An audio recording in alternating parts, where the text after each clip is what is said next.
day, I didn't know who I was. Mm-hmm. I wasn't doing that because I wanted to do that. I Mm. did that because somebody was feeding me. And now what's feeding our children are likes, Mm. likes and follows, right? Mm. That's not your identity. That's not who you are. And I'm gonna tell you what's interesting about it. As I was talking about identity, capacity, agility, wrapped in authenticity, I'm also talking about who you actually are, right?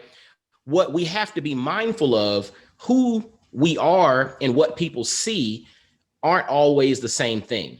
So the Right. same thing with it was interesting. I was listening to an interview. I think it was not long ago. It was on it was Earn Your Leisure, and they had Jim Jones on there, Mhm. right? And Jim Jones was there talking about, he talking about hip hop and Dipset and all this kind of stuff. But then he started talking about technology and investing and NFTs and all this stuff that he's in. Right. And he started, and it was crazy. I caught it. I don't think anybody else caught this. He started talking and he started to really nerd out on the tech stuff, like all the NFTs and the this and the that. He said, yo, hold on. We got to stop. Y'all gonna think I'm a nerd or something. I got to keep my gangster. I got to keep my gangster. Right. In the middle of the interview, and I actually snapped that, or I not snapped, I captured that and I reposted it because I was just like, that is so powerful. This brother literally nerded out on the tech stuff, but he caught himself. And he literally said in the interview, he said, whoa, we got to stop it. Y'all gonna think I'm a nerd or something, man. I don't, I got to keep my gangster. And that to me was this glaring example that we have to be mindful of. You listen to what people are saying, but you watch across the board. Sometimes these are characters. They're Right. just putting on a costume. They're putting it out there for you. But then when they go home, they nerding out on the technology. They nerding out on math and on this and on investing and on travel and on all of this stuff. But to you, it's like, hey, I'm doing this and I'm a gangster, I'm a whatever. Ooh. And you might be, but the other side to you is, Listen, I'm a perfect example of that. yes, I'm a perfect example of that. And now I know that why can't you do it all? So now yes, I can do it all because I still DJ.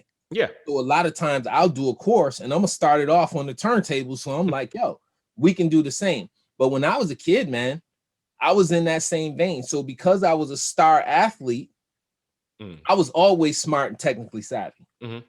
But coming from the neighborhood I came from, I had to fight too. And my father was just a no-nonsense type of guy. And my father just kind of instilled in me, you don't take no mess from nobody. There you go. Right. So I fought. Mhm. So, and again, like you growing up in these neighborhoods, and I had my, young black males today had a first police encounter on average at 12. Mhm. So I had my first police encounter at 12. I got expelled from school at 14 for fighting. Right. Now, you just don't get expelled from school for one fight. There This you was go. multiple There fights. You you know go. what I'm saying? You got a body of work. Right. So I had my rap sheet complete, so I had a reputation that I needed to uphold as an athlete and as just a no-nonsense young man.